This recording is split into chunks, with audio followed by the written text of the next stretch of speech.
Maharashtra 39 news network. सत्य बातमी, ठाम भूमिका. गावठी पिस्तूल व जिवंत काडतुसे बाळगणाऱ्या 2 तरुणांना शिरपूर तालुका पोलिसांकडून अटक.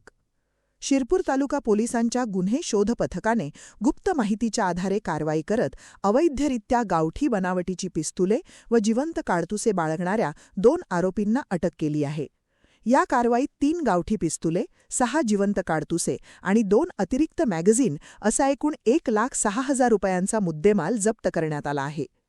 शिरपूर तालुका गुन्हे शोध पथकाला माहिती मिळाली होती की 2 इसम मध्य प्रदेशातील उमरठी येथून आंबेमार्गे शिरपूरकडे गावठी कट्टे व जिवंत काडतुसे घेऊन येत आहेत. या माहितीच्या आधारे पोलीस निरीक्षक किशोर कुमार परदेशी यांनी कारवाईचे आदेश दिले. त्यानुसार पोलिसांनी आंबे गावाबाहेरील दगडी बाकड्याजवळ सापळा रचला. तेथे 2 संशयित इसम दिसून आले. पोलिसांना पाहताच त्यांनी पळ काढण्याचा प्रयत्न केला, मात्र पोलिसांनी पाठलाग करून त्यांना ताब्यात घेतले. चौकशीत आरोपींनी आपली नावे विकास उर्फ पल्लूराम मनोज घारू, वय 30, राहणार बाजीराव नगर, येवला, जिल्हा नाशिक; रावसाहेब अशोक मोरे, वय 29, राहणार निमगाव, तालुका येवला, जिल्हा नाशिक अशी सांगितली.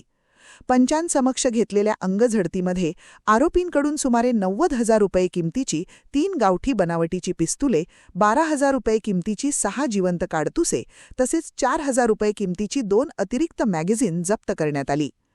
पोहेकर विजय धिवरे यांच्या फिर्यादीवरून शिरपूर तालुका पोलीस ठाण्यात भारतीय हत्यार अधिनियम व महाराष्ट्र पोलीस कायद्यान्वये गुन्हा दाखल करण्यात आला आहे. पुढील तपास पोसई मनोज कचरे करीत आहेत. Amol Bhavsar, Maharashtra 39 news network, Shirpur.